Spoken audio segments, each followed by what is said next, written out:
That dark and gloomy day, the environment in Hamilton High School was tense.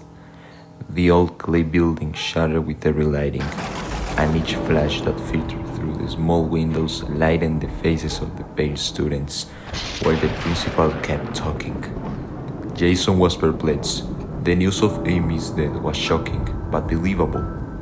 As the principal stopped talking and retired behind the rusty metal door of his dark office, whispers filled the alleys. As Jason walked towards his locker to collect his things and go back home, he heard the different voices that almost mocked about the situation. He walked to the exit when suddenly a tall and flat man crashed with him in the middle of the alley. Through the big and dark coat, Jason recognized those deep black eyes and those thin lips that were usually smiling. William was different that day. The teacher that was admired and respected by everyone turned away silently and walked as a corpse through the narrow alleys. The next day wasn't too different, as the clouds missed Amy. How could someone commit a suicide just like that? Wasn't that selfish? The lack of sleep due to the insomnia weighed in Jason's reasoning, forcing him to get up and stand an hour early in front of those crystal doors of the closed school. The calmness of that morning and Jason's profound thoughts were interrupted by a dry and stormy clatter that rumbled through the whole facility. Seconds later, the silence returned as nothing happened. Jason could feel his racing heartbeat while he pushed the door that, to his surprise, opened without any problem. The cold air entered through Jason's lungs as he closed the door silently, trying to recognize the source of the noise. Around, everything was as usual, excluding a dim light at the far end of the passage, coming from the bathroom. Jason started walking slowly and as calm as he could, controlling his breathing in a vain attempt of reassuring himself. All of a sudden, an imposing shadow consumed the light that came out from the room, and a disturbing sound of various bangs in the mirror of the bathroom sounded repeatedly, and each time stronger. Cautiously, Jason leaned forward to have a sight of the inside of the room, trying to be as sneaky as possible. The first thing that he was able to see were some broken tiles in the right wall of the bathroom, and the pieces of them all over the ground.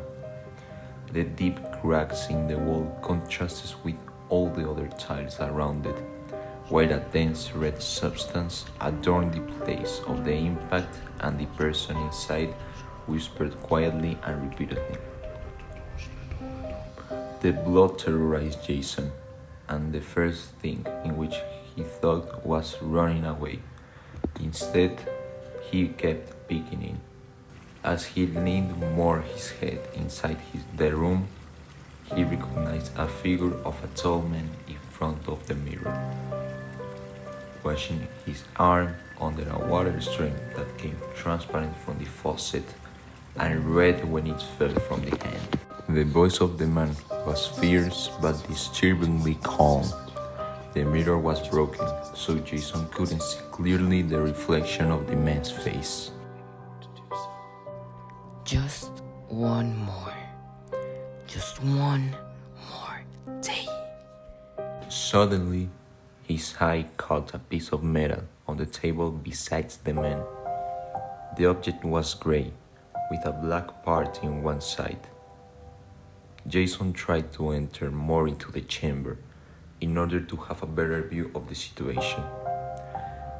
As he entered little by little, he started recognizing more details. The shiny metal in the elongated canyon contrasted with the black grip, and the belly chamber was full. A drop of cold sweat slipped through Jason's back, and fear filled his mind as he gasped. A second later, he realized his mistake, but it was too late now. William raised his face from the hand into the mirror and saw the terrorized face of Jason with blood-injected eyes. The stream of fear paralyzed him for a second, thinking on just one thing: run away. The floor produced a loud and sharp noise, and Jason feared for his life when he started running with all his energy towards the exit. Now he breathed heavily, and his eyes were teary, in which moment he thought this was a good idea. A sudden clatter interrupted his fleeing and made him fall to the ground, covering his ears while he expected the worst. Tears fell from his eyes and slipped through his cheeks when he felt the deadly touch cold metal of the gun beside his head, in his neck. Let's be sincere. You know what you saw? I know what you saw. Haven't your parents told you that you shouldn't get involved in other people's business? Jason tried to speak, beg for his life at least, but the vacuum of his chest consumed each of his words. William's face was calm, and he waited quietly for a response. After a while, Jason heard the cracking of the gun charging a bullet into the canyon, and William sighed. It's a shame, sir. Jason opened his mouth to scream, but the last thing he heard before closing his eyes firmly was the noise of the shotgun firing. All around turned black.